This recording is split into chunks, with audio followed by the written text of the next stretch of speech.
to beat the 3 p.m. October deadline.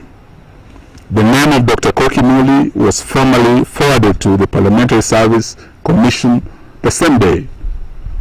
The clerk, and this is very, very surprising, the clerk together with the Speaker of the National Assembly, Honorable Wetangula, have since refused to forward the names of the 9 nominees to the President for gazettement within the stipulated 7 days. This has really surprised us because after we met and we moved with speed to ensure compliance with the court directives, there has been no movement in Parliament deliberately to delay this process. This is meant, we believe, to allow the National Liberty Party nominee, who is, we believe, an agent of the Kenya Kwanza government, to appeal and to further delay this process. So we're here today as the opposition to demand immediate gazettement of the IEBC selection panel, who should move with speed to put in place the new IEBC, and we should stop the shenanigans and sideshows that have caused the delay for all this period, because the delay in having the new IEBC places the future of our democracy at stake. And I think after 2 years of William Ruto's leadership, we can declare today that William Ruto is indeed an existential threat to our democracy. And this interference with this key institution further confirms that. I would like now to invite my brother, Honorable Kioni, to take us to the second part on the abductions. Thank you.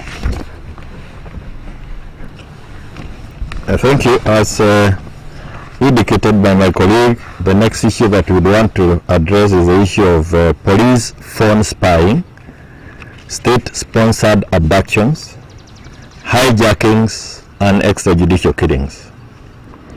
An investigative study by the Nation Media Group exposed what has long been suspected by Kenyans, and that is Kenyan police, in collusion with the telecommunication companies, have illegally and illegally accessed data belonging to Kenyans.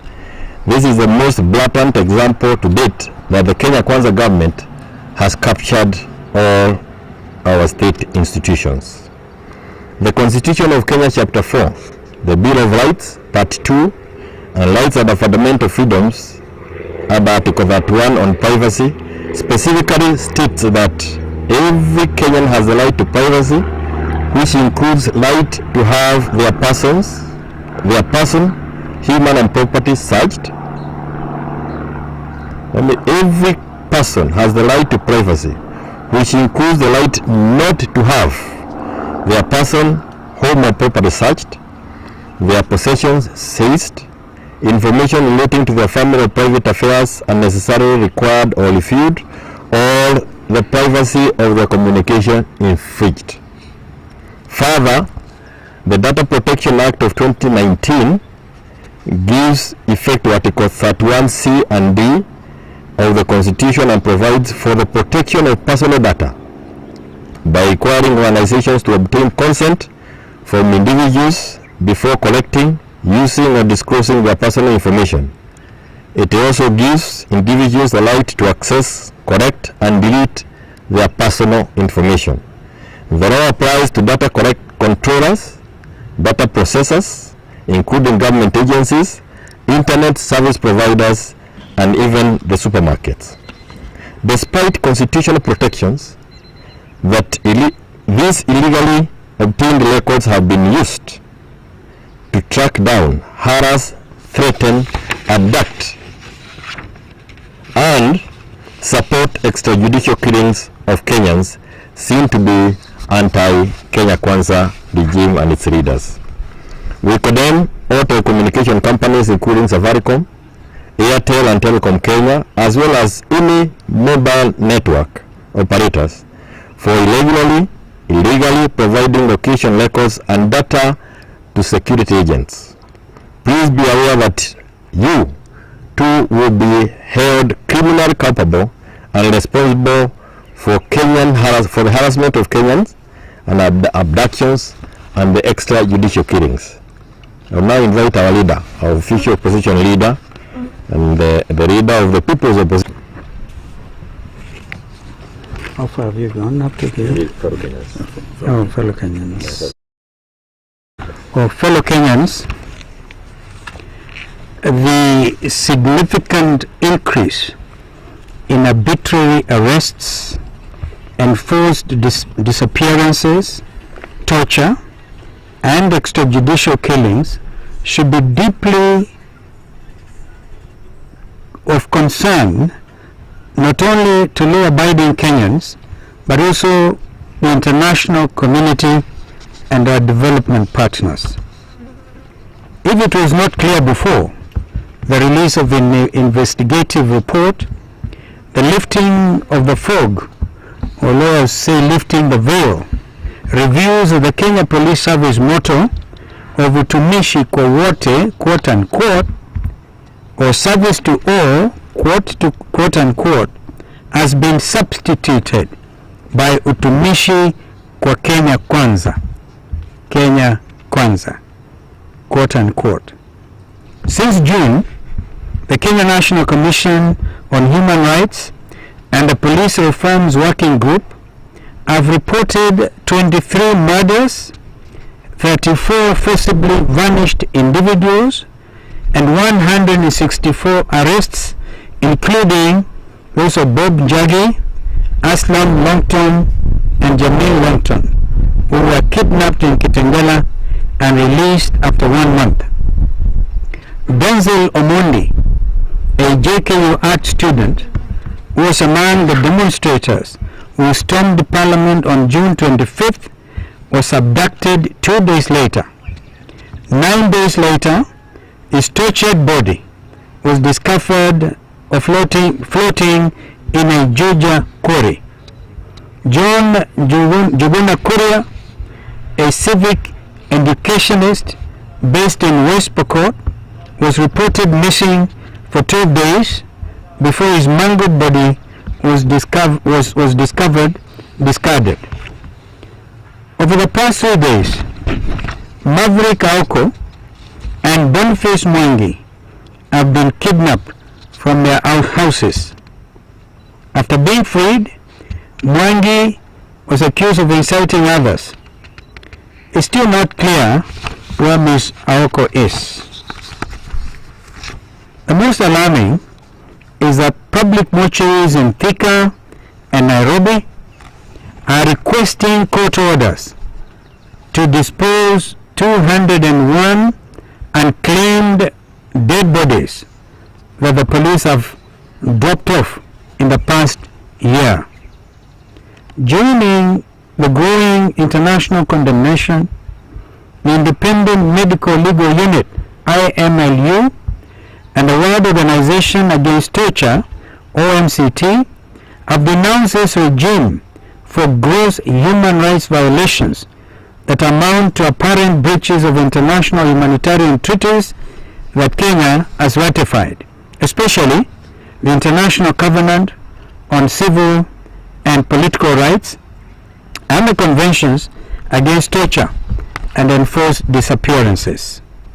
As the opposition, we demand that the security services from the National Intelligence Service, NIS, under the leadership of Nordin, the Directorate of Criminal Investigations, and the DCI, led by Mohammed Amin, the Anti-Terrorism Police Unit, ATPU, under the leadership of Sid Kiprotich, the Serious Crimes Unit, led by Michael Sang, Joseph Boynet, the Deputy National Security Advisor, State House, and the Crime Research Intelligence Unit, CRIB, led by John Awango, ought to be held accountable for their violations of Kenyans' rights and made criminally responsible. Because at the end of the day, all public officers holding the positions I've mentioned are not above the Constitution.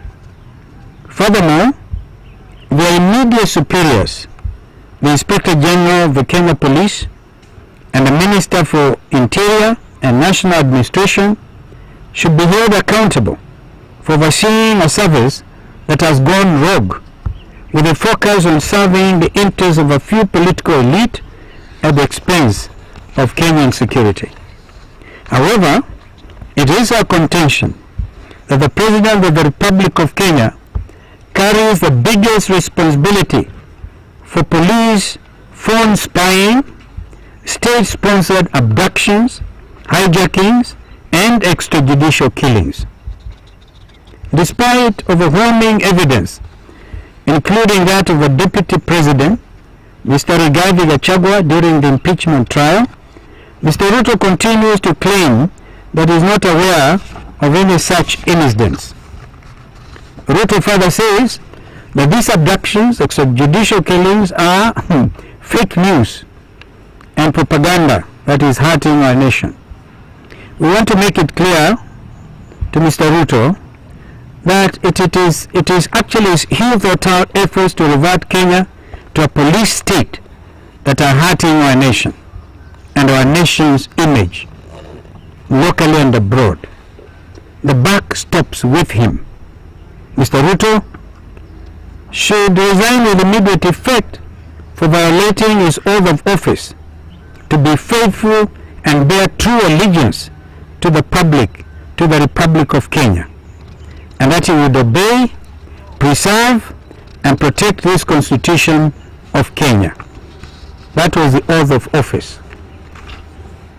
Lastly, we take this moment to pay tribute to the brave Nation Media group journalists for releasing their investigations in a time of such great danger for practitioners. Regardless of media outlet, you have been brutally attacked by security agents.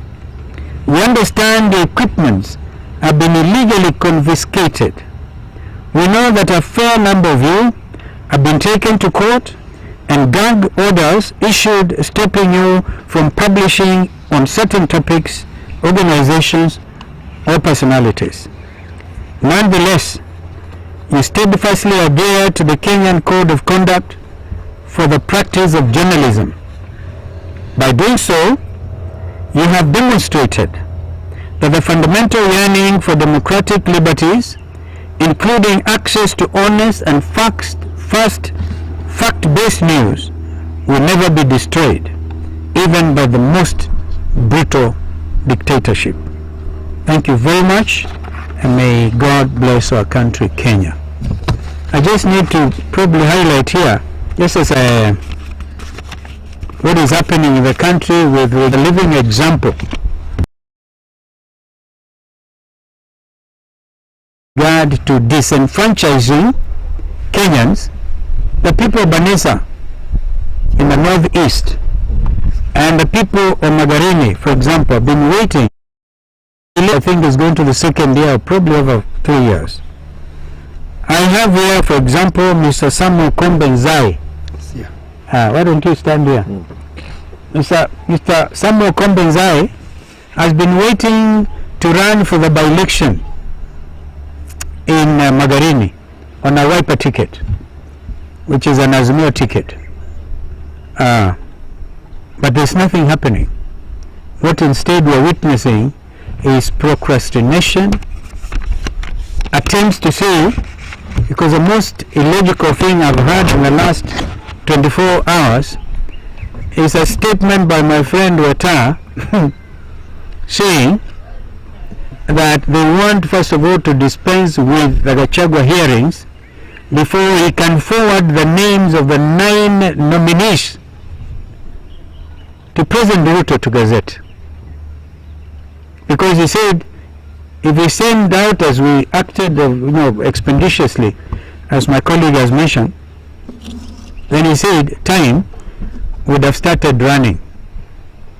It is obvious they want to prolong this whole thing about establishing a new IEBC. We say it plainly so that even our diplomatic colleagues heads of missions accredited to Kenya, please take note. I heard the American ambassador to Kenya, Meg Whitman, express concern. In fact, I think she even visited the IEBC. It is clear Mr. Ruto does not want an IEBC. I think he should tell us why he doesn't want a new IEBC.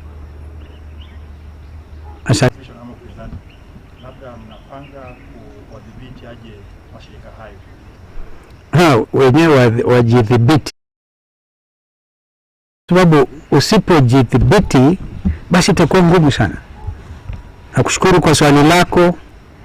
Kwa jumla tumekusanyika hapa leo ili tutoe taarifa ambayo tumesoma kwa lugha ya Kiingereza kwamba Wakenya hawaridhiki kamwe kwa sababu ya mambo haya matatu. Jambo la kwanza ni kwamba sasa yapata mwaka wa tuendelea sasa mwaka wa 3 hivi bila kuwa na tume ya uchaguzi, na tumeweka wazi kwamba Bwana Ruto, rais wa jamhuri kwa wakati huu, ni kama hana nia kabisa la kuhakikisha kwamba Kenya inapata tume mpya. Yaliyofanyika nyuma yote tuelewa, lakini sasa kuna umuhimu mkubwa sana. Jina la Koki Moli limepelekwa mbele kwa sababu jambo hili lilikuwa limepelekwa kwa mahakama. Wengine walikuwa wakitaka kulaumu wanaazimio na Wiper wakati ule, lakini wiki moja iliyopita uamuzi umetolewa na mahakama kwamba yule ambaye alikuwa anasongeshwa mbele atoki kwa chama ambacho kimewakilishwa bungeni. Kwa hivyo ikatubidi sisi wenyewe tukusanyike haraka sana, kwani tulikuwa tumepatiwa muda mdogo sana hadi saa 9 masaa 48 tumtafute ambaye atawakilisha kwa upande wa Political Parties Liaison Committee, kwa sababu Bwana Adams Oloo alikuwa amepita wa ODM kuwakilisha bunge. Sasa Koki Moli tukapeleka jina lake, lakini tangu wakati huo hakuna jambo ambalo, kwa sababu ni Parliamentary Service Commission, naamini katibu wake Bwana Nyengenye akaandika barua akisema basi ili acheleweshe mambo haya, hata tu kuweka kwa taarifa kila mmoja wenu hao watu 9 ambao umeteuliwa kama wana panelists, kila mmoja wenu atoe taarifa yake asivi na onyeshe vile amefikia kiwango hiki hadi kuteuliwa. Sio kazi ya Bwana Nyengenye kuuliza watu maswali kama hayo. Kazi yake ilikuwa tu ni kupeleka orodha pamoja na Waita wapeleke orodha kwa rais. So that was a delay tactic. Jambo la aibu sana hili. Tukiwa chini ya ulinzi wa katiba ya 2010, hatuwezi tukaruhusu mambo kama haya jameni. Upuzi wishe ili tuwe na tume mpya. Kwa sababu tukiwa na tume mpya, tuna Bwana Samuel Nzai hapa ambaye anatamani kupata tikiti ya Wiper ili akagombania kiti cha Magarini. Mimi mwenyewe niko na historia ya Magarini by elections. Nilimkampenia aliyeспika sasa hivi Bwana Amason King. Kulikuwa na by election, nikaenda nikampigia campaign kabisa, akachaguliwa kama mbunge wa Magarini, na leo ni speaker wa bunge la Senate. Kwa hivyo watu wa Magarini na watu wa Banisa na kuna wengine wengi ambao MCAs wengine wameaga dunia, na watu wanataka wapate huduma kutoka kwa viongozi. Kwa hivyo swala hilo nadhani tumelitamka vizuri. Jambo lingine hii mambo hii labda ngoja mwenzangu aongeze juu ya kina Safaricom hawa. Hatuna kuhujumu, lakini Wakenya wajue kwamba mambo haya, ukiona kama mwenzako ananyolewa Chako tia maji. wewe tia kichwa chako maji. We are doing it for the good of this nation. Eugene. Asante. Kuongezea tu tukio kule Bomas. Wakumbuka tulikuwa na mambo ya NADCO kule, na vile vile kulikuwa na mapendekezo ya kwamba mashirika yanayohusika katika kudhulumu wa Kenya tutawagomea kama wananchi, yani ile boycott. Na kati ya yale mashirika ilikuwa Safaricom, pia kulikuwa na benki ya KCB, wakati kumekuwa na kashfa ya mafuta ile edible oils, bilioni 16 zimechukuliwa na marafiki wa Ruto kupitia KNTC, kupitia KCB. Tulikuwa tumesema kama wa Kenya tutahakikisha kwamba haya mashirika yataajibika, na leo kwa hii statement yetu tunataka tuambie kina Safaricom na wale wanatumika na polisi in aiding and abetting the abductions, the enforced disappearances, the extrajudicial killings, they should be held accountable by the people of the Republic of Kenya.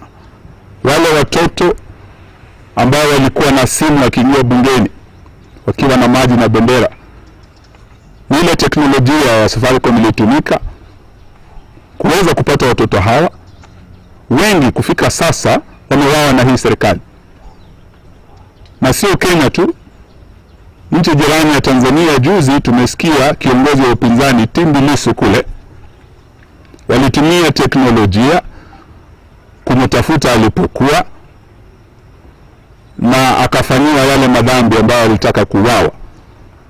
Leo hii hatuongee tu ya majenzi, hata sisi kama viongozi wa upinzani tunajua ya kwamba simu zetu are being tracked. Tunajua ya kwamba vile Tundu Lissu aliwekwa hatarini kule Tanzania, mashirika yanayotumika hapa na teknolojia yao wataajibika kwa Wakenya. If any harm comes to Kalonzo Musyoka ama Kioni ama Wamalwa ama viongozi wengine, tunajua ya kwamba mko mnatumika na mnasaidia kupeana hiyo teknolojia na kupeana palipo wale ambao wanatafutwa na polisi. So you shall be held equally accountable for aiding and abetting the police in these abductions, extrajudicial killings and enforced disappearances. Asante. So, I think that's okay. Yes, ma'am.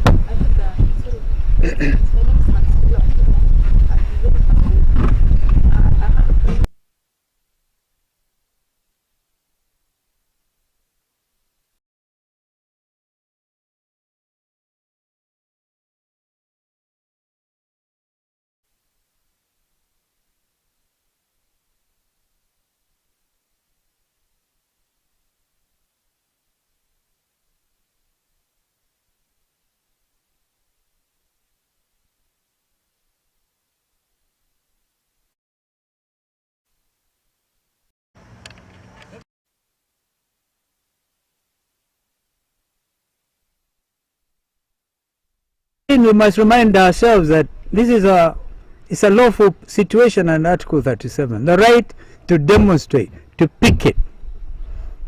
The Gen Zs did us proud. We keep on repeating. And you may think that they are probably done over with. Perhaps it could be it could be the thing before the storm. It's calm before the storm. Sijamaliza. Wewe Fula umetumwa. Lakini nakwambia hivyo, yeah, the big calm before the storm. Thank you, Jeremiah. Sasa nimalizie kwa kusema kwamba we have been some positive critics have said sisi kazi yetu ni kukaa hapa na kutoa ma statement. We shall issue important statements like now, and we shall go to the people at the right time, and you'll be hearing about it. For the love of this country, we shall move. And those Kenyans, we know the majority of Kenyans are feeling the way we are feeling. In fact, we are speaking their language. Wafula, what was your question?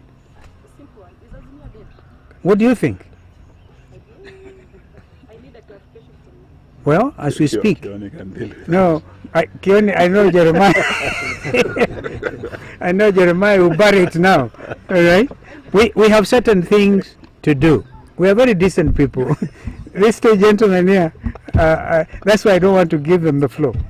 No, Azimio is there on paper. Coalitions disagree. Like, as Azimio, we disagreed on the impeachment motion. Our colleagues in ODM supported impeachment. broad-based. They went on broad-based. In fact, even them, I can tell you, even Baba was surprised by the broad-based. But that's okay, all right? We stood out in opposition against that broad-based or bread-based government. We are, some of us, in court of Andani. And you know Andani, even in Safaricom, kila kitu, state capture. We have said it. But we have not said we are winding up Azimio. At least not yet. So, we will hold our leaders together, we hold together and ask ourselves very honestly, hatutaka kama divorce inakuwa messy and disorderly. Weta again, my friend said that one time. Yeah? No. We have to do things differently. And so, the freedom of speech, the freedom of association, wakati ukifaa, tuone mambo haya hawezi kuendelea vile yalivyo, we shall brief our people. Thank you so much. Thank you. Thank you. I don't need to answer.